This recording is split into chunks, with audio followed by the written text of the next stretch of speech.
ഇവരുടെ ഏക കുടിവെള്ള ആശ്രയം എന്ന് പറഞ്ഞു കഴിഞ്ഞാൽ പ്രധാനപ്പെട്ട കനാലുകളാണ്.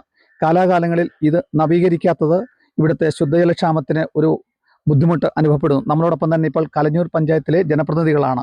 ആദ്യമായി ദിലീപ്, എങ്ങനെയാണ് ഇവിടുത്തെ ഈ ശുദ്ധജലക്ഷാമവും ഈ കനാല് നവീകരണവുമായി ബന്ധപ്പെട്ട് നിങ്ങൾക്ക് പറയാനുള്ളത്? കലഞ്ഞൂർ പഞ്ചായത്തിലെ ഏറ്റവും കൂടുതൽ ശുദ്ധജലക്ഷാമം നേരിടുന്ന ഒരു വില്ലേജാണ് കൂടൽ വില്ലേജ്. കൂടൽ വില്ലേജിലെ പ്രധാനമായും 4 വാർഡുകളെ കനാലിന്റെ ആശ്രയിച്ച് കഴിയുന്ന കർഷകരും കർഷക തൊഴിലാളികളും കുടുംബവുമാണ്.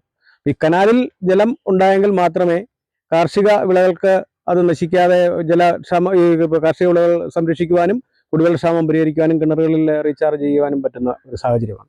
അതുകൊണ്ട് എത്രയും വേഗം കല്ലട ഇറിഗേഷൻ പ്രോജക്റ്റിന്റെ ഭാഗമായിട്ടുള്ള ഈ കനാലിലേക്ക് വെള്ളം തുറന്നു വിടണമെന്നാണ് അറിയിക്കുവാനുള്ളത്. കാരണം വളരെയേറെ രൂക്ഷമായി ജലക്ഷാമം നേരിടുന്ന പ്രദേശങ്ങളാണിത്. ആനുവൽ മെയിൻ്റനൻസ് കൃത്യമായിട്ട് അഡ്വാൻസ് ആയിട്ട് ചെയ്യേണ്ടതാണ്. അതായത് നമുക്ക് ജനുവരി മുതൽ ശരിക്കും നമ്മുടെ വാർഡിലും നമ്മുടെ പഞ്ചായത്തിലും കുടിവെള്ളത്തിൻ്റെ ക്ഷാമം ഉണ്ടാകും. അപ്പം അന്ന് ഈ ഒരു കാര്യം മുൻകൂട്ടി കണ്ടുകൊണ്ട് ബന്ധപ്പെട്ട അധികാരികൾ അതിനുള്ള നടപടികൾ സ്വീകരിക്കേണ്ടതാണ്. അതായത് 1 മാസം മുമ്പേ ഇതിനുള്ള പ്രിപ്പറേഷൻ വർക്കുകൾ സ്റ്റാർട്ട് ചെയ്യേണ്ടതാണ്. പക്ഷേ അങ്ങനെ ഒരു നടപടികൾ എടുത്തിട്ടില്ല. നമ്മൾ അധികാരത്തിൽ കയറി കലഞ്ഞൂർ പഞ്ചായത്ത് ആദ്യമായിട്ട് എടുത്ത അജണ്ട തന്നെ ഇതായിരുന്നു. അതായത് കുടിവെള്ള പ്രശ്നങ്ങളെ പരിഹരിക്കുക എന്നുള്ളതാണ്. അതിന് ആദ്യമായിട്ടുള്ളതെന്ന് പറഞ്ഞാൽ KIPയുടെ നിലവിലുള്ള സാഹചര്യങ്ങളെ മെച്ചപ്പെടുത്തുക എന്നുള്ളതാണ്. അതായത് കാട് കയറി കിടക്കുന്ന KIP കനാലുകൾ വൃത്തിയാക്കി എത്രയും പെട്ടെന്ന് അതിൻ്റെ ബാക്കിയുള്ള മെയിൻ്റനൻസ് ചെയ്ത് എത്രയും പെട്ടെന്ന് വെള്ളം എല്ലാ മേഖലകളിലും എത്തിക്കുക എന്നുള്ളതായിരുന്നു ലക്ഷ്യം. പഞ്ചായത്തിൻ്റെ ഭാഗമായിട്ട് ഏതൊക്കെ രീതിയിലുള്ള സ്റ്റെപ്പുകൾ എടുക്കാമോ അതെല്ലാം ചെയ്തു. പക്ഷേ ഇതുവരെയായിട്ടും അതിന് തുടർ നടപടികൾ ബന്ധപ്പെട്ട അധികാരികളുടെ ഭാഗത്തു നിന്നുണ്ടായിട്ടില്ല. ശരിക്കും ഇപ്പം നിലവിൽ ഇതിലൂടെ വെള്ളം ഒഴുക്കി കഴിഞ്ഞാൽ ആ വെള്ളം യഥാർത്ഥ എത്തിച്ചേരേണ്ട റീച്ചുകളിൽ എത്താത്ത ഒരവസ്ഥയാണ് നിലവിലുള്ളതെന്ന് പറഞ്ഞു. 3 അക്വഡക്റ്റാണ് എൻ്റെ വാർഡിലുള്ളത്.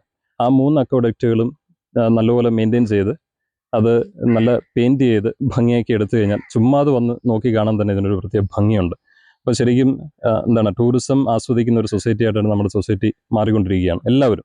പ്രത്യേകിച്ച് നാട്ടുകാരെന്നുള്ള നിലയിൽ ഈ ശുദ്ധജലക്ഷാമം രൂക്ഷമാകുമ്പോൾ എങ്ങനെയാണ് നിങ്ങൾ വെള്ളം കണ്ടെത്തുന്നത്? ദൈനംദിന ആവശ്യങ്ങൾക്ക് വെള്ളം കണ്ടെത്തുന്നതെന്ന് പറഞ്ഞാൽ കൂടുതലും ആശ്രയിക്കുന്നത് ഈ KIP കനാലിനെയാണ് ആശ്രയിക്കുന്നത്. പിന്നെ ചെറിയ ചെറിയ തോടുകളുണ്ട്. അപ്പോൾ ഇതിൽ കൂടെ വെള്ളം വന്നില്ലെങ്കിൽ ചെറിയ ചെറിയ തോടുകളിലേക്ക് പോകും. അവിടെയും ഇപ്പോൾ വേനൽ ആകുമ്പോൾ വെള്ളം പറ്റിയിട്ട് ഒഴുക്ക് കുറയാണ്. അപ്പോൾ ആ ജലം മലിനമായിട്ടാണ് ഇപ്പോൾ പോയിക്കൊണ്ടിരിക്കുന്നത്. അപ്പോൾ അതിനെ ആശ്രയിക്കേണ്ട ഒരു ഗതികേടാണ് ഇവിടുത്തെ ജനങ്ങൾക്കുള്ളത്. അതുപോലെ പിന്നെ ഇവിടെയുള്ള ഈ KIPയോട് സംബന്ധിച്ചുള്ള അക്വാഡേറ്റുകൾ 3 ഉണ്ട്. ഈ 3 ഫില്ലറുകൾ, ഇതിനെ താങ്ങി നിർത്തുന്ന ഫില്ലറുകൾ മൊത്തം ദ്രവിച്ച് കമ്പികളൊക്കെ പുറത്ത് കാണുന്ന രീതിയിലാണ്. പലപ്പോഴും ഇതിൻ്റെ ഈ കോൺക്രീറ്റ് ഭാഗങ്ങൾ അടന്നു വീഴുന്ന ഒരു സ്ഥിതി ഉണ്ട്. അപ്പോൾ ഇതിനോട് ചേർന്നാണ് ഈ റോഡും വെള്ളം പോകുന്നത്.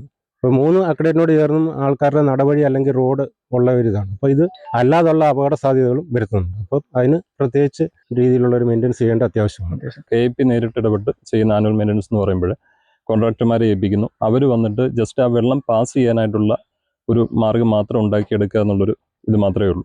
അതിനപ്പുറം അതിൻ്റെ സൈഡ് ഉള്ള കാടുകൾ വൃത്തിയാക്കുക അങ്ങനെയുള്ള പരിപാടികളില്ല. അപ്പം നമ്മൾ ഇത് കഴിഞ്ഞിട്ട് അവർ ആനുവൽ മെയിൻ്റനൻസ് കഴിഞ്ഞിട്ട് നിങ്ങൾ ഇത് വന്ന് ചെക്ക് ചെയ്ത് കഴിഞ്ഞാൽ നിങ്ങൾക്കത് മനസ്സിലാക്കാനായിട്ട് കഴിയും. അപ്പം പൂർണ്ണമായിട്ടുള്ള രീതിയിൽ ഇതിനെ ക്ലീൻ ആക്കി എടുക്കണമെന്നുണ്ടെങ്കിൽ ശരിക്കും പറഞ്ഞു കഴിഞ്ഞാൽ പഴയതുപോലെ തന്നെ പഞ്ചായത്തിൽ തൊഴിലുറപ്പ് തൊഴിലാളികളെ ഉൾക്കൊള്ളിച്ചുകൊണ്ടുള്ള ഒരു ആനുവൽ ക്ലീനിങ് അല്ലെങ്കിൽ മെയിൻ്റനൻസ് ചെയ്യുന്നതായിരിക്കും നല്ലതെന്നാണ് എനിക്ക് ഇതിനു വേണ്ടിയിട്ടുള്ള ഒരു പ്രത്യേക റെക്കമെൻഡേഷൻ എന്ന് പറയുന്നത്.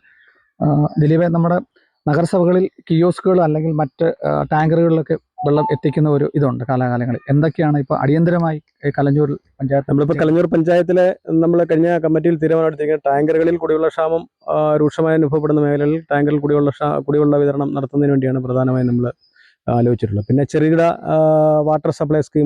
ചെറിയ വാട്ടർ സപ്ലൈ സ്കീമുകൾ മെയിൻ്റെനൻസ് ചെയ്യുന്നതിനും കുഴൽക്കിണറുകൾ വൃത്തിയാക്കുന്നതിനുമാണ് അടിയന്തരമായി ഈ തീരുമാനമെടുത്തിട്ടുള്ളത്.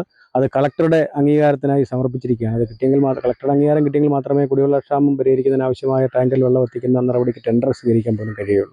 അപ്പോൾ എന്തായാലും എത്രയും പെട്ടെന്ന് തന്നെ നടപടികൾ ഉണ്ടാവുമെന്നാണ് അറിയാൻ കഴിഞ്ഞിട്ടുള്ളത്. അതിപ്പോൾ ജൽജീവൻ മിഷന്റെ പദ്ധതികൾ പൂർത്തീകരിച്ചാൽ ഏറെക്കുറെ ഒരു പരിധി വരെ കുടിവെള്ളക്ഷാമം പരിഹരിക്കാൻ കഴിയുമെന്നാണ് അറിയാൻ കഴിഞ്ഞത്. എങ്കിലും മലയോര മേഖലകളിൽ ഈ ജൽജീവൻ പദ്ധതികൾ കടന്നു നിന്നിട്ടില്ല.